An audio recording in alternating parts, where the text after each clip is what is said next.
Good afternoon, Lunchtime Lifter listeners and viewers. We have finally arrived to season 2.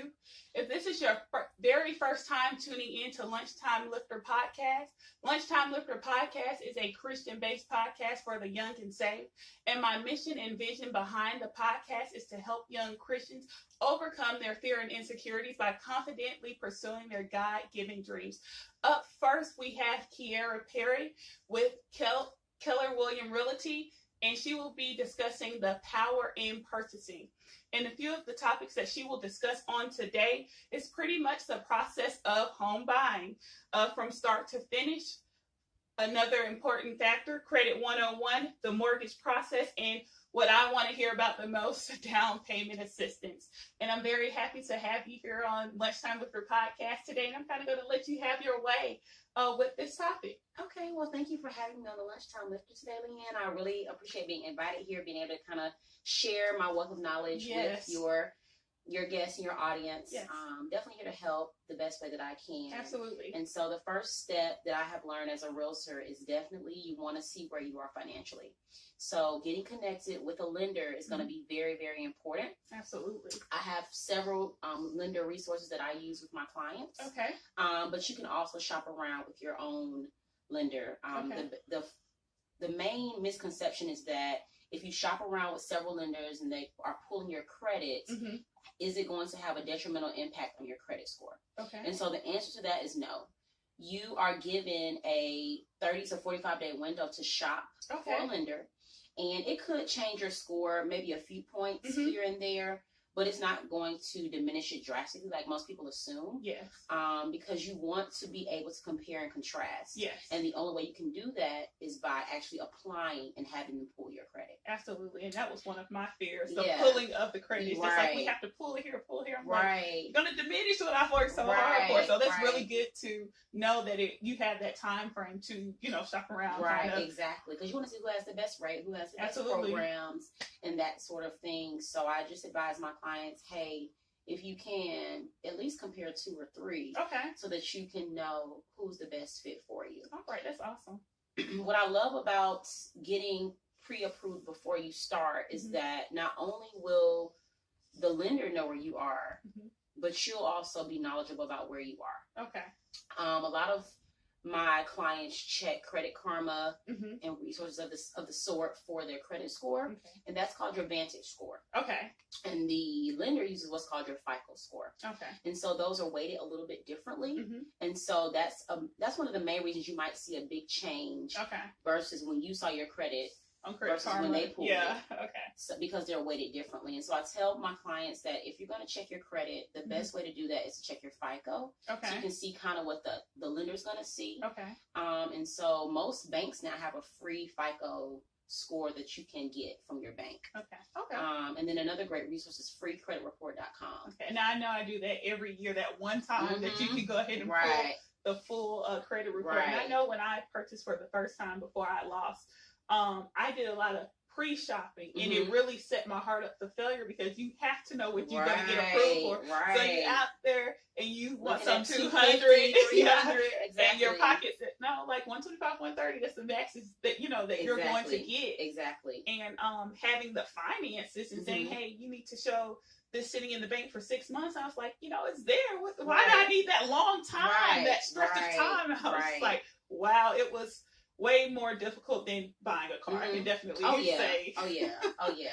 But it's worth the investment in the long haul. And I will say that you made a point. I just lost my train of thought. So I'll just keep going. But a lot of people don't realize that in Atlanta, they want to spend less than their rent. Okay.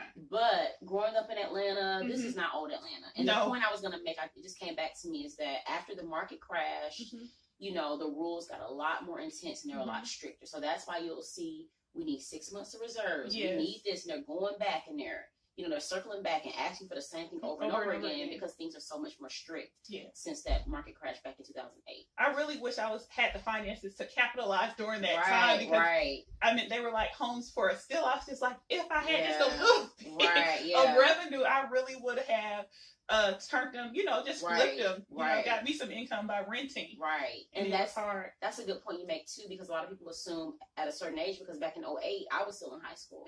So in my mind, I was too young to take advantage. But a little hidden secret that I found out from talking to lenders is that when you graduate from college, if you want to invest in property, it's the best time to do it, because a lot of those requirements, they don't require by college students. If you're a recent college graduate, you only need an offer letter. Oh, wow. And 1 year, they use 1 year of your full-time college as your work history and your offer letter.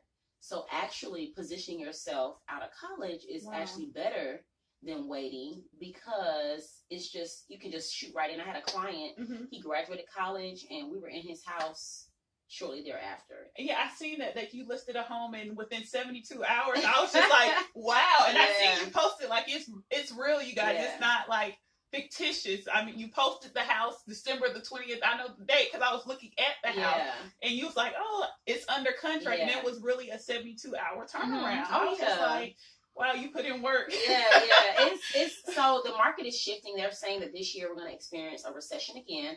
It won't be drastic like the one in 2008, but we are going to see some price fluctuations. We are going to see more inventory come available on the market. But for right now, we're still in what's called a seller's market. And so I tell my clients, you have to be prepared for that. And getting your credit, knowing where you are financially, is very important. Because in a seller's market, you may have to bid with other buyers who are interested in the same property that you are. And so in that case, you may have to overbid. And so if we're looking in your max price point, you have no leeway. And so that way, if you qualify for 150, I know, okay, if we're in a multiple bid scenario, we need to be looking at in the 140, so that way you can bid up if you need to. So I tell my clients, and even if you aren't multiple bidding, don't shop at the top of your budget. Your mortgage payment should be between 28 to 33% of your gross income. So your gross monthly income. So that is another tip that I tell my clients: don't go house poor. It's a great investment, but make sure you're able to balance your mortgage and all your other bills that you have.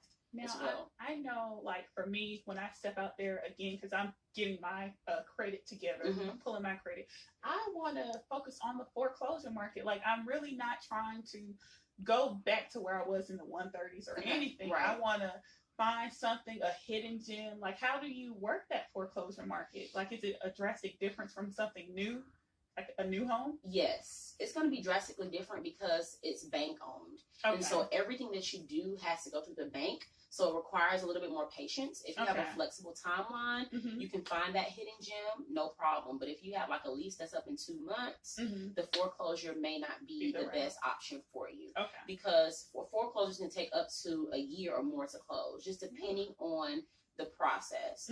They have what's called a pre-approved foreclosure. And so if the foreclosure has already been pre-approved by the bank, you may go through the process a little bit smoother. But for the most part with foreclosure, you have to be very open-minded and you have to have a flexible timeline. In addition, most foreclosures have significant repairs that will be needed. And for the most part, they're sold as is. So you also want to make sure that you have set aside funds to get those repairs done after you move into the house. That makes a lot of sense. Definitely. Also, I will say this too, there are different types of loans. And so if you are under an FHA loan, they have a lot of requirements in regards to what has to be fixed before you move into your home. And so if you're going FHA, that may not be the best route. Yeah, because they're going to be very strict. Most of us go. Right. That's really, really good to know on my end. And that's really what I want to get into, that down payment assistance. Like that help, because everybody wants to purchase, everybody wants to look, and we want to get in, but sometimes that budget is just like not where it needs to be. So. I got you. So it's so many programs out there that are available to buyers. Now we're circling back to the finances again, because for the most of the programs, you need to have at least a 640 credit score. You want to be at 640 or above. Most of the down payment programs, also your debt to income ratio needs to be under 50%. And some are even lower than that, just depending on which one. And then for most of them, also your income is usually $75,000 or less. That's just a general overview of the requirements to get down payment assistance. Down payment assistance can be very, very helpful. but it can also be very detrimental at the same time. Okay. So I tell my clients not to put all your eggs in one basket. Okay. Still have that cushion saved in case anything goes wrong. The best program that's out there, in my opinion, right now is Georgia Dream. Okay. In DeKalb and Fulton, they will give you $15,000 towards your home purchase, and they have the best rate right now, which is 3.5. Oh wow, Georgia. So because most down payment programs, they're going to get their money back some type of way, and they build it into the interest rate. So you'll have a higher rate on most of the programs, but this one is still fairly low, and it's competitive with what's out there right now. Okay. So Georgia Dream is really, really good. The only catch is you cannot purchase a new home, new construction. Okay. With the Georgia Dream, it has to be a resale property. Okay. And resale just means that it's already been lived in. Okay. So that's a great program right now if you're interested in DeKalb or Fulton. Okay. And my lender that I work with for the majority, she does it, and she does it very well. Now, another catch to down payment assistance is that they usually take longer to close because the lender has to approve your loan, and they have to approve your loan as well. Okay. And so it could take like 45 or more days. And so you have to have a seller that's willing to agree to wait that long, because an average closing is about 30 days. Okay. So I have to negotiate on my client's behalf and say, hey, this client is getting this funding. It's going to cost you less out of pocket, though. So do you mind doing an extended closing? And I have had sellers that are willing to do that and work with those clients. And I did. I had a friend, because we were discussing your topic in the home buying process, and she's scared to go back out there because she lost too, but she filed bankruptcy. Okay. And she was trying to figure out, and I told her I was going to ask on her behalf. She was like, just pretty much what was the steps to take after, okay, you've lost it, you've filed the bankruptcy. How do I go about getting it again? Right. Yeah. So basically, there's a certain time period, depending on what loan you qualify for, there's a certain time period after bankruptcy that you have to wait until you can purchase again. Okay. Until end of the bankruptcy, not the beginning, but the actual end, whenever the case was closed and all of that. And so once again, that whole financial piece is so important because when you apply, that lender can say, hey, you see you had a bankruptcy in 2007. It's been long enough. You can go ahead and reapply. Okay. They can say, hey, we need you to wait, a few more days. I had a client like that just now, and she had to wait till January 1st. And so now she got her pre-approval letter, and so we're out there looking on her behalf. But yeah, you just have to see what the requirement is for the particular loan. So Lunchtime Lifter listeners and viewers, you hear that there's still opportunity and room for growth no matter what situation you're in. Definitely. Whether you've lost, whether you face bankruptcy. And we have to be open and honest, which is why I asked my special guest, because we have to let people know where we are. People cannot help you if they do not know where you are financially, where you've been financially. You just have to be confident so they can take those steps. So if you felt it's not a long time. That's a time to invest, get your finances, get your credit back up, and rebuild. So there's a process for everything. If you're a first-time home buyer, which is an exciting time too, you can kind of walk through those steps. Yeah, definitely. Most of my clients, my sphere is pretty much people my age, under 30, and so they're buying their first home. And so that's been really exciting to kind of walk people through that process and see them through to the end, and just, they're just so excited. I tell my clients up front, as a first-time buyer, it's not going to just be easy breezy. Right. There are going to be some challenges. There's going to be some bumps along the way, but I'm here to make it as smooth as possible. Like I said, for the first-time home buyer, that financial piece is so critical because you need to find out, like you said, am I going to be able to buy my dream home or do I need to buy a starter home where I look at it as an investment property and I can rent it out or sell it later and then buy my dream home using the equity from my first home. A lot of first-time home buyers want the perfect home, but it's unrealistic. So I tell my clients, what are your top 5 must-haves? What do you have to have in a home? The 5 things. If you can't get everything you want, what are the 5 things? And that usually helps. Okay. Because with that, you can find a home in your budget, in your, and it still has the main things that you want. And I definitely agree, because the hardest part for me, like I said, when I was originally out there in purchase, was budget. My heart wanted a lot, but my pockets was, it was just like, you have to come into reality with where you are financially. It's not that you can't get it eventually. You can get it eventually, you just can't get it right now. And for the young and saved generation, I think that's why we face a lot of heartache, because we have to see what we're working with and live with in the now. Yeah, because we have a hard time, facing reality with We're this so stuff. used to instant gratification, so it's like I should be able to get what I want now, and it's just like you have to be patient, you have to wait. And I listened to Pastor Mike Todd, and he was talking about how when you go to Thanksgiving, if somebody said they cooked the turkey in the microwave, right, you're gonna have a problem, right? You want it slowly done, you want it cooked all the way through, and so anything that's worth having is worth waiting for. And so you may not be able to get that dream home the first go round, but you'll get there. Absolutely. Sure. And like my special guest Kyera said, it's a process. Don't go the short route, meaning renting. You waste your whole life away paying someone else's property off. Right. And I'm not bashing, because we all need a starting point, but eventually you do want to have your own. And that's why I was so excited to have her on the show. I knew that she was very knowledgeable, not because of what she told me, because of what I saw. I've been following her from school, Facebook, Twitter. I've seen her results. I've seen her be awarded with Keller Williams. They're not going to award her with no proof behind it. So if you need to reach out to her, I'm going to give her a couple of seconds to give out her information, how she can be reached. If you have personal questions that you want to ask her, with just where you are financially, where you're trying to go, I am confident that she can definitely assist you or lead you to assistance. So awesome. And before I go, I just definitely want to tell my first-time home buyers, have that savings. People always ask me all the time. My main question I get is, how much should I have saved? Yes. Your down payment is typically 3 to 3.5% of the sales price. Okay. The average sales price in Atlanta is $200,000. So you want to have about 3 to 3.5% of that saved. As a cushion. You may be able to get down payment assistance. You might not need it, but that is just my main advice for any buyer, not just first-time home buyers, but any buyer. Have that cushion available to you, because buying a house is an investment. Absolutely. And so you want to have that prepared for sure.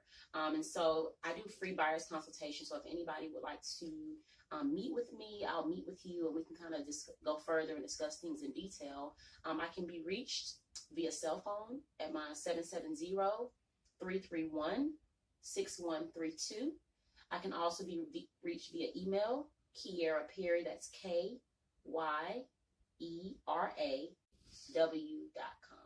Absolutely. And again, it was such a joy to have you. Yes, thank you. It was a topic that I wanted to hear about, because I'm getting back out there again. Okay. I'm not necessarily at the 640. I do know my credit score is a 615. Nice. That's good. I just now got employment because I was unemployed. I lost my job. The job closed. So I know employment history is good. So I'm trying to get that, that history built up. Right. So I know where I am.